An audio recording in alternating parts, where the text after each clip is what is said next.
최근 제네바에서 열린 미국과 러시아의 정상회담이 큰 성과 없이 끝난 후 갑자기 뜬금없이 양국이 한국을 간절히 원하는 상황이 나오고 있어 관심이 주목되고 있습니다.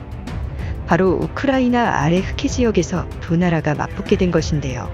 갈등이 심화되자 미국과 우크라이나가 진행하는 시브리즈 훈련을 한국이 맡아서 해달라는 요청이 논의되는 상황입니다. 시브리즈 훈련은 세계 여러 지역에서 발생할 수 있는 유사시 긴급 상황에 대응하는 훈련에 중점을 두는 역사상 규모가 가장 큰 군사훈련으로 알려져 있습니다. 지난해에는 미국과 우크라이나를 비롯해 불가리아, 조지아, 노르웨이, 스페인, 루마니아, 터키 등 쟁쟁한 나라들이 참여할 만큼 대규모 훈련으로 알려져 있습니다. 올해는 병력 5,000명, 함정 32척, 항공기 40대, 특수작전팀이 참가할 예정으로 이러한 대규모 훈련에 미국이 공식적으로 한국의 참가를 주문하고 나선 상황이 만들어진 것입니다. 미국이 북대서양조약기구, 즉 나토 회원국을 제쳐두고 흑해에서의 군사훈련에 멀리 떨어진 한국에까지 참가를 요청한 사실이 밝혀지면서 전 세계의 주목을 받고 있습니다. 어떻게 된 일인지 자세히 알아볼까요? 땅콩튜브. 흑해는 러시아, 터키, 루마니아, 불가리아, 우크라이나, 조지아에 둘러싸인 내해입니다. 내해는 거의 육지로 둘러싸이고 겨우 대양과 통하는 바다를 뜻합니다. 흑해는 오래전부터 지중해처럼 동유럽과 중앙아시아의 문명을 품으며 중심지이자 교통로의 역할을 해왔는데요. 흑해 자체가 큰 호수처럼 작용하기 때문에 흑해 주변은 겨울에는 평균 기온이 0도 밑으로 내려가지 않을 정도로 따뜻하고 여름철에도 26도 이상으로 올라가지 않고 항상 습하기 때문에 휴양지가 잘 발달해 있습니다. 우리에게 동계올림픽으로 익숙한 소치가 바로 흑해 연안에 있는 대표적인 휴양지입니다. 또한 전 세계 헤이즐넛 생산량의 80%가 바로 흑해를 끼고 있는 터키에서 나오기 때문에 만약 흑해가 없다면 헤이즐넛이 들어간 누텔라잼도 맛보기 힘들 수가 있습니다. 특히 흑해 위쪽의 우크라이나도 연강 수량이 적어 농사를 짓기 힘든 내륙 지방에 비해 흑해 연안의 땅은 평지가 많이 펼쳐져 있어서 우크라이나는 세계적인 곡창지대를 이루고 있습니다. 이 때문에 1991년 이후 우크라이나는 국기를 푸른 하늘과 황금빛의 미를 묘사한 스텝 풍경으로 바꾼 적이 있습니다. 하지만 최근 흑해 지역은 갈등의 진원지가 되어 더 이상 해결하기 힘든 상황이 되자 이제 한국만이 긴장감을 낮출 수 있을 것으로 관측이 되고 있습니다. 바로 러시아가 이 노른자 땅을 탐내어 우크라이나와 전쟁을 일으키고 크림반도를 합병한 것인데요. 흑해는 내해라서 대양으로 나가기 힘들지만 그래도 러시아로선 몇 안 되는 바닷가이자 부동항이 있는 지역이었습니다.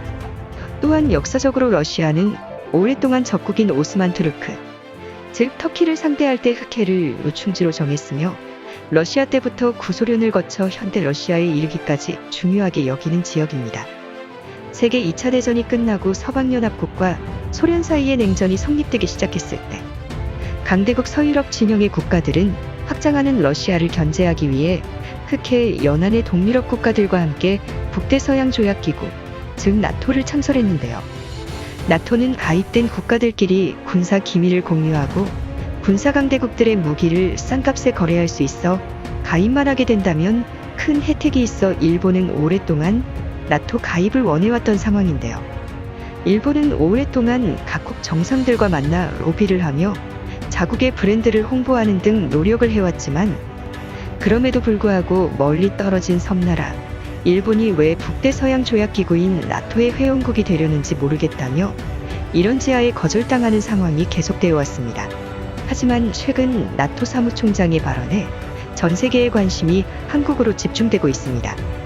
바로 옌스 스톨텐베르그 나토 사무총장이 나토와 한국과의 협력을 주문하고 나선 것인데요.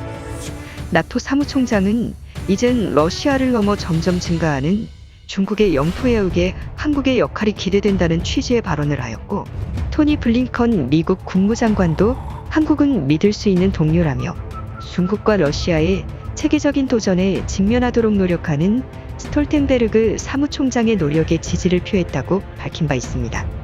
특히 이번 시브리즈 훈련에 앞서 존 커비 미국 국방부 대변인은 언론 브리핑에서 급속도로 성장하는 한국의 군사무기 개발 속도에 놀랐다며 한국은 자주적으로 결정을 내리고 언급할 자격이 충분히 있다고 말한 바 있는 만큼 세계의 이목이 한국에 집중되고 있습니다. 사실 1997년 아시아 전체에 외환위기라는 대형 사태가 일어나면서 말레이시아, 인도네시아 등의 동남아시아 국가부터 번진 외환위기는 같은 해 한국을 연쇄적으로 강타했었는데요. 한국은 당시 세계 GDP 8위에 이를 정도로 세계 10대 선진국 반열에 올라온 상태였지만 일본이 다른 나라보다 먼저 앞을 다퉈 한국에서 돈을 빼가면서 한국은 굴욕적인 IMF를 맛본 바 있습니다. 바로 일본이 단기 외채를 회수하면서 이를 지켜본 세계 은행들이 한국에서 큰일이 난 걸로 보고 손을 뗀 것인데요. IMF는 국가 경제뿐만 아니라 방산업계에도 고스란히 피해가 몰아닥쳤고 특히 정부 외화 예산의 대부분을 국방 관련 분야에 투자하던 시기적 상황에서 막대한 환차손과 물가 상승은 한국을 심각하게 불안한 상황으로 만들었습니다. 바로 겉으로는 한국과 가장 가까이 지내면서 지켜줘야 하는 일본에게 뒤통수를 맞은 상황인 것인데요. 고도 성장하던 한국의 앞길을 일본이 떡하니 막아버린 상황인 것입니다. 한국은 그동안 유치해오던 국제협력의 범위를 더 넓혀 다양한 시장을 확보해 국산 무기를 수출할 계획을 가지고 있었는데요. 하지만 이런 위기를 가뿐히 덜어내고 당당히 강대국 반열의 한국을 보며 이번 시브리즈 훈련에서 공식적으로 한국을 초청한 것입니다. 그동안 한국은 대외적 작전을 위해 소말리아 아덴만에 청해부대를 파견하고 있고 북방 한계선 NLL 경계 임무는 물론 서해에서 활동을 늘리고 있는 중국 해군에 대한 감시 활동 등 한국이 가진 능력을 그동안 입증해 왔는데 이번 대규모 시브리즈 훈련에 한국에 아예 지휘권을 맡기자는 논의가 거론되고 있습니다. 그 중에서도 한국전쟁 당시 한국은 꺼져가는 불씨 속에서도 살아남는 민족이라며 세계 최빈국이었던 한국에 기꺼이 병력과 구호물자를 보내줬던 불가리아, 조지아, 노르웨이, 스페인, 루마니아, 터키도 이제는 우리가 도움을 받을 차례라며 한국이 이번 훈련에 참가한다면 연합작전 능력이 더욱 향상될 뿐만 아니라 한국의 최신 국방기술도 관람할 기회가 생긴다며 열렬히 환영을 하는 상황입니다. 이 중에서 특히 터키는 한국전쟁 당시 총알이 떨어지자 총검을 장착해 그대로 돌격한 것으로 잘 알려진 151고지 전투에서 병사 1명당 중국 공산당 40명을 처치했을 만큼 세계에서 강력한 군대로 잘 알려져 있었는데요. 사실 현재 터키가 운용 중인 알타이 전차는 한국의 괴물무기 K2 흑표전차의 기술력을 그대로 도입해 만든 것으로 중동 지역에서 강력한 성능 탓에 큰 적수가 없던 참이었습니다. 덕분에 터키는 세계 군사력 순위에서도 한국의 바로 아래에 위치할 만큼 군사적으로 굉장한 자신감이 있었던 상황이었습니다. 하지만 최근 오만 정부의 차세대 전차 도입 사업에서 알타이 전차는 주행시험 도중 엔진 고장으로 멈춰버리는 사건이 발생하여 입찰에서 떨어지고 한국 흑표전차가 군사강국 미국과 러시아의 전차를 제치고 최종 후보에 당당히 오른 것을 두 눈으로 똑똑히 본 터키는 더 이상 군사력으로 한국을 초월하기는 절대로 불가능하다며 이번 훈련에 한국의 참여를 강력히 고려해달라는 의사를 보여준 것으로 관측됩니다. 대한민국이 대단한 해양 세력으로 급부상하면서 새로운 항공모함전단이 만들어질 것으로 관측되면서 세계의 패권을 장악할 수 있는 날이 얼마 남지 않은 것 같습니다. 땅콩튜브 오늘은 이것으로 마칩니다.